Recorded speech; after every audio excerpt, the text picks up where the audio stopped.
Hi, friends. As we move from the warm summer months into the fall, and before we know it, into the holidays and winter, I think it's very important that we do a little bit of emotional and mental self care. I definitely know, especially if you live in those colder climates, that the seasons, the shorter daylight can absolutely affect our moods, our emotions, and our mental well being. Plus, for some people, the holidays are just a challenging time. I want to share a little bit about my journey with mental health and wellness. In my teenage years, I did start to notice a slight tendency towards depression, but maybe because I grew up in a small town, the word depression had quite a stigma attached to it. I didn't want to have any kind of stigma on me, so I really kind of tried to avoid it or avoid thinking about it. And in my college years, I noticed it a bit more. And then, especially as I got into my mid 20s, I really went into a very deep, dark depression. Now, depression does not have the same cause for every person. Some common causes of depression are, of course, if you lose a loved one or any kind of loss or grief can trigger depression. Might be the loss of a job, loss of a relationship. So many kinds of losses or grief can lead to depression. But today I'd like to focus a little bit more on my experience with depression, which was a bit more of an existential depression. So, what I realize in looking back is that in my 20s, I really wanted to live up to the expectations of family members and even the culture I lived in. And in order to live up to the expectations of others, usually we have to sacrifice part of ourselves. Usually it means repressing or not expressing some very beautiful, important parts of ourselves. And so, to make a long story short, in my mid 20s, in trying to appease others, in essence, trying to be a people pleaser, I was slowly killing a part of myself and really starting to struggle. I went into a very black, dark depression that lasted about 3 years. The worst of it was about 3 years long. And part of it was this disconnect of what was expected of me. You see, in my 20s, I went to university and grad school, and I was on track to live this life that was expected. And there's nothing wrong with those expectations of family members or those around me. But I realized that deep down inside, I was feeling this divine guidance to take my life in a different direction. And the direction I deep down felt I needed to go did not match what would please those around me. And out of fear, I thought, well, I got to please the people that I know. And that really caused some problems.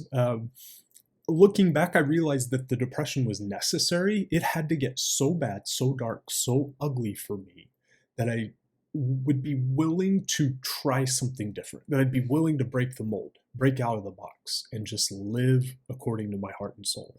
One thing I've learned from this is that no one can know our soul path, our soul purposes better than we can know it ourselves in our heart and soul, deep down. Now, we're real good at ignoring it at times, or especially if it feels a little frightening or new territory, we might ignore it.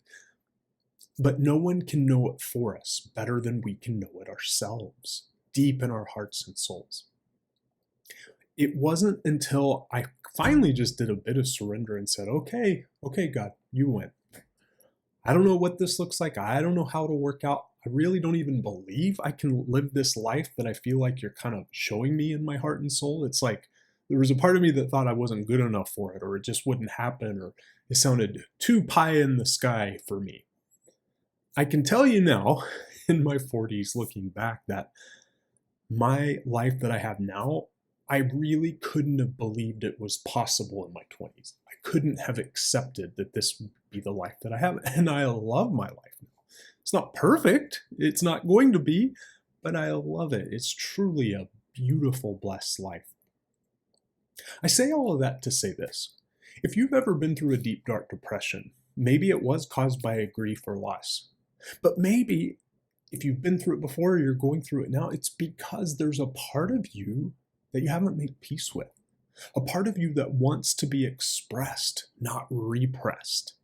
There might be something absolutely amazing in you that you've pushed down, denied, either because it wasn't practical, or maybe as an example, a very common example, maybe you were a very creative child, but a parent or a teacher ridiculed your creativity or made it sound like it was not worthy or worthwhile. So you push that part of yourself down. This is a time where you're being asked by your heart and soul to go deep in there and look and go, is there anything I've repressed? Is there anything good that I viewed as bad that I pushed down, avoided, ignored, trampled on? I want to share a simple, brief meditation with you to help you dive into this, explore this, and start your journey to bring up and express anything that may have been repressed.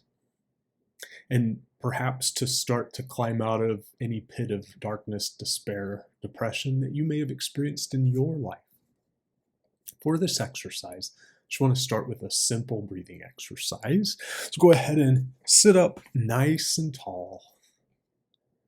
Reach your spine long as the crown of your head moves up towards the ceiling, the tailbone roots down towards the ground.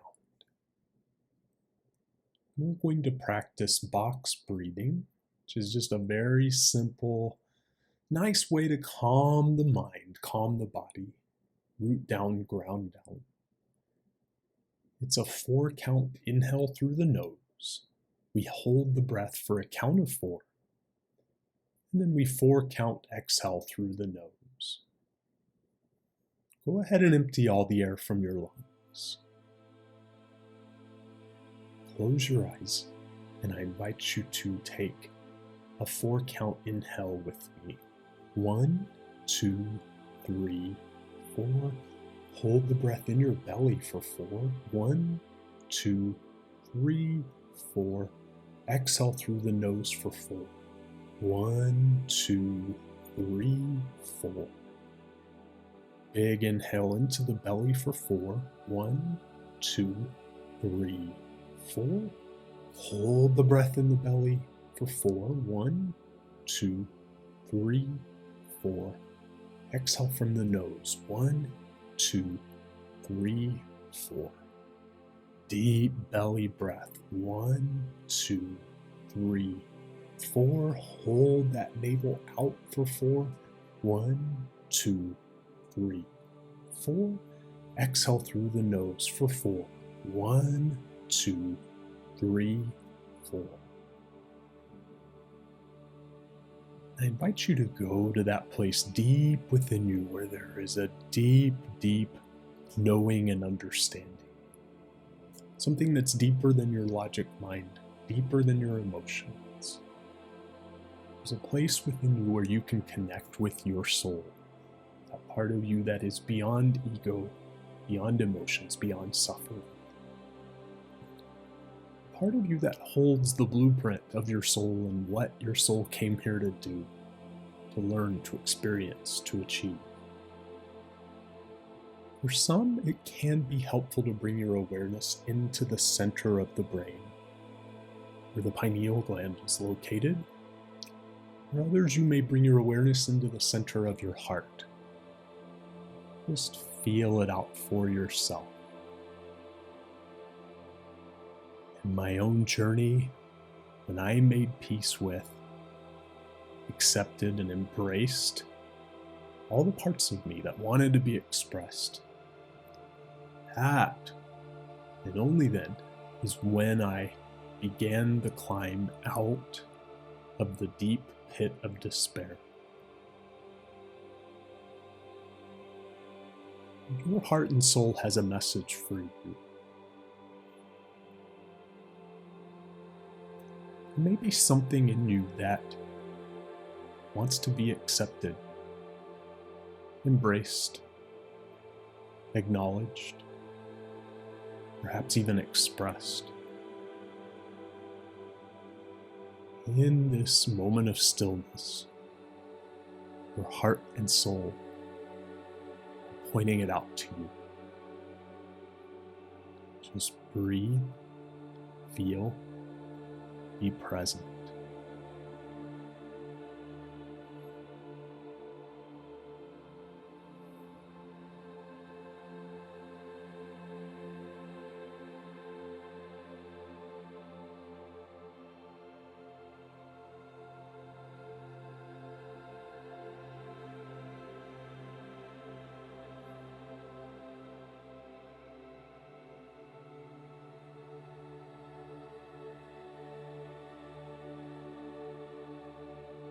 Sometimes the ego wants to chime in and tell us, it's a bad idea to face these things or embrace these parts of ourselves, or even express these parts of ourselves.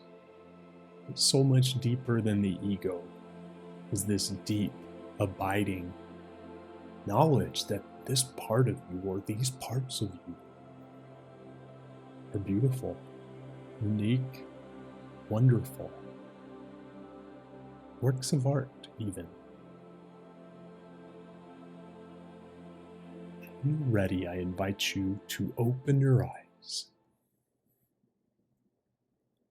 There's something that was coming to the surface for you, something that wants to be embraced, accepted, acknowledged, expressed. I just want to invite you to take a moment and journal about it. Write it down.